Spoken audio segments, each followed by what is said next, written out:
మహిళలకు, చిన్నారులకు అందించే పౌష్టికాహారం విషయంలో కూటమి ప్రభుత్వం చిత్తశుద్ధితో ఉందని ఆంధ్రప్రదేశ్ మహిళాభివృద్ధి, శిశు సంక్షేమ, గిరిజన శాఖ మంత్రి గుమ్మడి సంధ్యారాణి వెల్లడించారు. విశాఖలోని వుడా చిల్డ్రన్ ఎరీనాలో మహిళాభివృద్ధి, శిశు సంక్షేమ శాఖ ఆధ్వర్యంలో పోషణ్ పక్వాడా ముగింపోత్సవానికి ఆమె ముఖ్య అతిథిగా హాజరయ్యారు.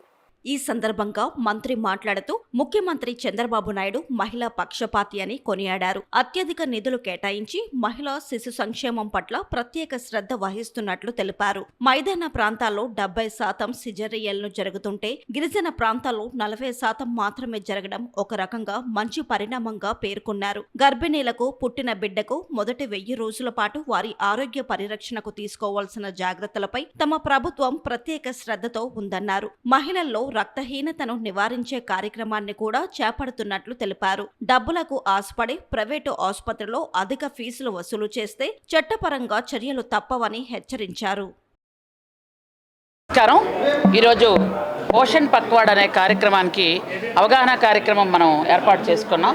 ముఖ్యంగా పౌష్టికాహార అవగాహన కార్యక్రమం ఇది. ఈ కార్యక్రమంలో ఏంటంటే అందరూ మొత్తం అంగన్వాడీస్ కానీ అలాగే ఐసిడిఎస్ డిపార్ట్మెంట్ అంతా వస్తుంది. అలాగే ఆరోగ్య శాఖ నుంచి కూడా కొంతమంది రావటం జరిగింది.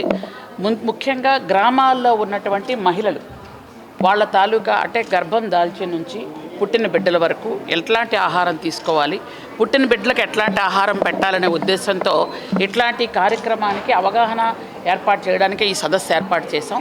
ముఖ్యంగా బిడ్డ పుట్టక ముందు నుండి అంటే గర్భం దాల్చిన నుంచి 1000 రోజులు అంటే పుట్టిన తర్వాత 2 సంవత్సరాలు ఎంత జాగ్రత్తగా ఉండాలి, బిడ్డ ఎదుగుదల ఏ విధంగా ఉండాలి, వాళ్ళ మానసిక స్థితి అలాగే శారీరక ఎదుగుదల ఇవన్నిటి మీద కూడా ఆ తల్లులకు అవగాహన కల్పించడానికే ఈ ప్రోగ్రాం పెట్టడం జరిగింది. ముఖ్యంగా మీ అందరికీ కూడా తెలుసు, గౌరవ ముఖ్యమంత్రి నారా చంద్రబాబు నాయుడు గారు మహిళా పక్షపాతి. మహిళలకి ముఖ్యంగా ఏ ఆరోగ్య సమస్యలున్నా ఎట్లాంటి సమస్యలున్నా ముందుగా ఆయనే ఫస్ట్ ఇనిషియేట్ తీసుకొని ముందు ఆ కార్యక్రమాలు ఏవైతే ఉన్నాయో ఆ కార్యక్రమాలన్నిటి కూడా వాళ్ళకి అవగాహన కల్పించండి. ఎందుకంటే రక్తహీనత కానీ ఈ గర్భిణీలకు వచ్చినటువంటి ఇబ్బందులు కానీ అలాగే ఎక్కువ సిజేరియన్ ఆపరేషన్స్ కూడా మన ఆంధ్రప్రదేశ్లో ఎక్కువ జరుగుతున్నాయి. 70% ఉంది. అందువల్ల ఇవన్నీ కూడా తగ్గించడానికి కోసం కూడా మనం కొంచెం అవగాహన కార్యక్రమం ఏర్పాటు చేస్తున్నాం. మెయిన్గా పిల్లల్లో రక్తహీనత వాటి మీద పౌష్టికాహారం ఇస్తే రక్తహీనత తగ్గుతుందని, అలాగే ముఖ్యమంత్రి గారు మొన్ననే మీ అందరికి కూడా తెలుసు ఉమెన్స్ డే రోజు అంగన్వాడీస్కి గ్రాడ్యుటీ ఇవ్వడం జరిగింది. అలాగే మట్టి ఖర్చులకి ఎవరైనా దురదృష్టవశాత్తు చనిపోతే వాళ్ళకి మట్టి ఖర్చులకి 15,000 రూపాయలు కూడా ఇస్తున్నాము. అలాగే అంగన్వాడీసు ఎక్కడైతే 0 to 6 పిల్లల్ని జాగ్రత్తగా చూసుకోవాలి, అలాగే బాలింతలకు కానీ గర్భిణీలకు కానీ పౌష్టికాహారం అందించాలి. ఇవన్నీ కూడా చేయడానికే ఈరోజు ఈ సదస్సు ఏర్పాటు చేయడం జరిగింది. యాక్చువల్గా గవర్నమెంట్ హాస్పిటల్స్ని మనం గవర్నమెంట్ అంటే మా కూటమి ప్రభుత్వం వచ్చిన తర్వాత మీ అందరికి కూడా తెలుసు, ఇంతకు పూర్వం ఏంటంటే మలేరియాకు మందులు ఉండేవి కాదు, ఓన్లీ సిహెచ్సిలో మాత్రమే పెట్టేవాళ్ళు. కానీ ఇప్పుడు పిహెచ్సిలో కూడా మందులు పెట్టాలని ప్రభుత్వం ఆదేశాలు జారీ చేయటం, అలాగే రక్తహీనత ఎక్కడ ఉందో అట్లాంటి చిన్నపిల్లలైనా మహిళలైనా అలా గర్భిణీలైనా ఎవరికైనా ఒక ఇంజెక్షన్ చేస్తే వాళ్ళకి 24 గంటలు తిరగకముందే 1 పాయింట్ రక్తం వస్తుంది. ఆ ఇంజెక్షన్ ఖరీదు దానికి దాదాపు 1000 రూపాయలు. అది పేదవాళ్ళు ఇప్పించుకోలేరు అని అవి కూడా ప్రభుత్వం సరఫరా చేయటం, ఇవన్నీ కూడా చేస్తున్నాం. అంటే మనం ఇప్పుడు మీరు లోపల కూడా ఒక కార్యక్రమం చూశారు, గర్భిణీలు ఎలా హాస్పిటల్కి వెళ్ళాలి, అంగన్వాడీ వాళ్ళు ఎట్లా వాళ్ళకి డైరెక్ట్ చేస్తారు, అలాగే ఏఎన్ఎంలు కానీ వీళ్ళందరూ కూడాను. ఇదంటే పేద మహిళలు ఎవరైతే ఉన్నారో వాళ్ళందరూ కూడా గవర్నమెంట్ హాస్పిటల్కి వెళ్ళి చక్కగా అక్కడ ప్రసవం చేసుకొని వస్తున్నారు. అది అంతా మీకు తెలుసు. కొంతమంది భయంతోనో లేకపోతే అప్పో ఏదో వాడైనా గవర్నమెంట్ హాస్పిటల్కి కాకుండా ప్రైవేట్ హాస్పిటల్స్కి వెళ్ళడం, ప్రైవేట్ హాస్పిటల్స్లో వాళ్ళు తీసుకోవాల్సిన దానికంటే ఎక్కువ తీసుకుంటే ఖచ్చితంగా దాని మీద ప్రభుత్వం చర్యలు తీసుకుంటుంది. దానిలో ఎటువంటి తేడా కూడా లేదు. ఎందుకంటే ఒక బిడ్డకి జన్మనివ్వడం అంటే పునర్జన్మ మహిళకి.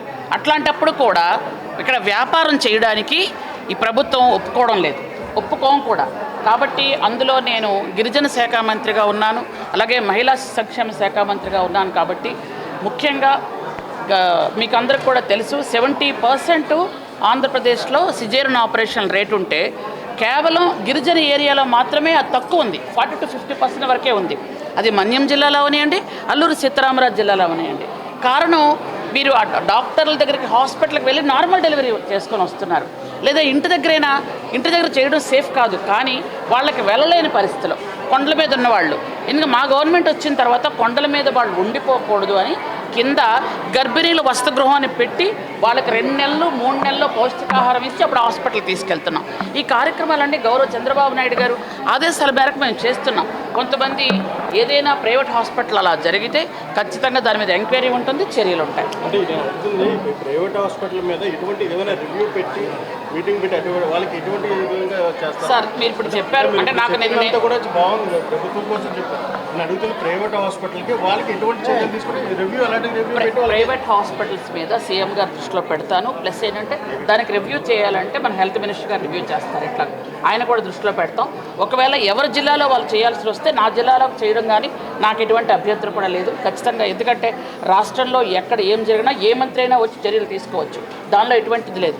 కాకపోతే మీరు చెప్పిన దానికి వెంటనే దాని మీద ఎంక్వైరీ చేయడం, చర్యలు తీసుకోవడం ఖచ్చితంగా జరుగుతుంది, దానిలో ఎటువంటి తేడా కూడా లేదు.